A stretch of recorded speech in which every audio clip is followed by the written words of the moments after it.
Halo semuanya, selamat pagi, salam sejahtera bagi kita semua, dan salam budi luhur. Di video kali ini kita bakal bahas tentang energi security. Apa sih energi security itu? Apa dampaknya, studi kasusnya, dan juga sebab akibat dari energi security. Yuk ikut kita belajar bareng. Keamanan energi merupakan salah satu bagian dari permasalahan keamanan internasional pasca Perang Dingin berakhir.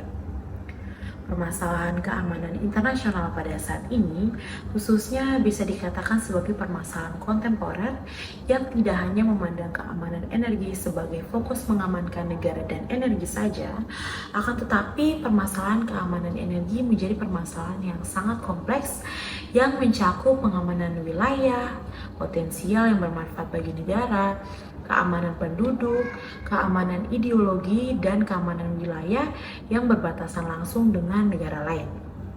Dalam jangka waktu beberapa tahun terakhir, keamanan energi itu menjadi salah satu permasalahan internasional dan menjadi salah satu bagian dari kebijakan politik luar negeri negara-negara di dunia. Peningkatan aktivitas ekonomi industri di seluruh negara di berbagai belahan dunia dan meningkatnya jumlah populasi dunia telah mengakibatkan peningkatan akan kebutuhan sumber energi yang meningkat drastis, sedangkan jumlah cadangan dan pasokan energi dari waktu ke waktu semakin terbatas dan juga menipis.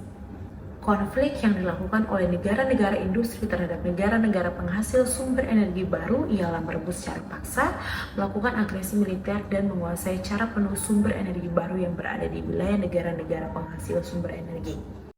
1.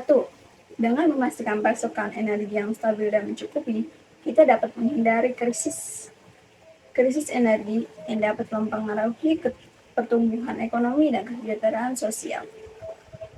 2. Keamanan energi juga berperan penting dalam menjaga stabilitas politik, mengurangi ketergantungan pada sumber energi asing, dan menciptakan kepercayaan terhadap investasi di sektor energi.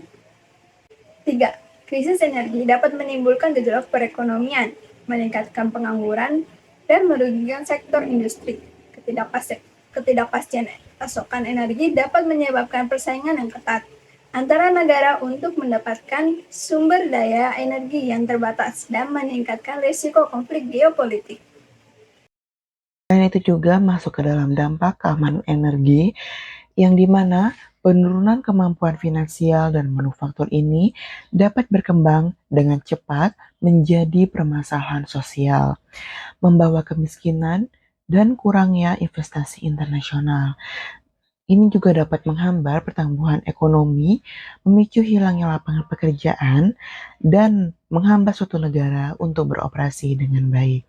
Keamanan energi ini juga biasanya merupakan pertanda pertumbuhan ekonomi dikarenakan hambatan ekonomi terhadap energi lebih terlihat jelas di negara-negara yang memerlukan lebih sedikit dana untuk mengimpor energi dari negara lain atau membangun infrastruktur untuk meningkatkan produksi energi.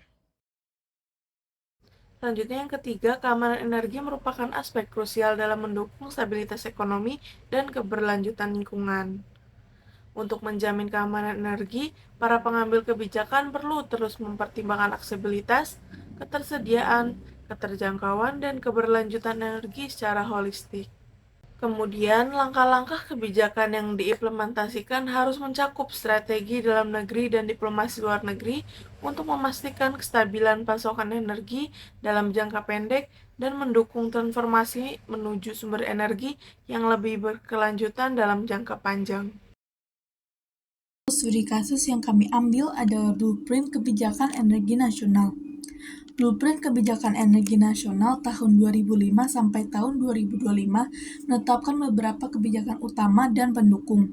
Kebijakan utama pemerintah Indonesia menekankan pada 4 hal, yaitu penyediaan energi melalui penjaminan ketersediaan pasokan energi dalam negeri, pengoptimalan produksi energi dan pelaksanaan konservasi energi, pemanfaatan energi melalui efisiensi pemanfaatan energi dan diversifikasi energi, penetapan kebijakan harga energi ke arah harga keekonomian dengan tetap mempertimbangkan kemampuan usaha kecil dan bantuan bagi masyarakat tidak mampu dalam jangka waktu tertentu, serta pelestarian lingkungan dengan menerapkan prinsip pembangunan berkelanjutan. Kebijakan energi nasional yang diterbitkan melalui keputusan Menteri Energi dan Sumber Daya Mineral telah ditindaklanjuti dengan menyusun Blueprint Pengelolaan Energi Nasional atau BPPN tahun 2005 sampai 2025. BPPN tersebut selanjutnya dibahas dalam sidang kabinet terbatas yang dihadiri para menteri yang terkait dengan bidang perekonomian, yang kemudian kebijakan-kebijakannya dituangkan dalam Peraturan Presiden Nomor 5 Tahun 2006 tentang Kebijakan Energi Nasional. Dengan telah disahkannya Undang-Undang Nomor 30 Tahun 2007 tentang energi dan sebagaimana tertuang dalam Peraturan Presiden Nomor 5 Tahun 2006 yang mengamanatkan Menteri Energi dan Sumber Daya Mineral menetapkan Blueprint Pengelolaan Energi Nasional, maka blueprint ini akan menjadi salah satu acuan pengembangan energi nasional. Blueprint Kebijakan Energi Nasional biasanya mencakup beberapa komponen utama, yaitu sumber energi, identifikasi dan perencanaan pembangunan sumber energi, termasuk energi terbarukan dan non-terbarukan, efisiensi energi, diversifikasi energi, keberlanjutan, kebijakan regulasi, investasi dan infrastruktur, dan partisipasi internasional.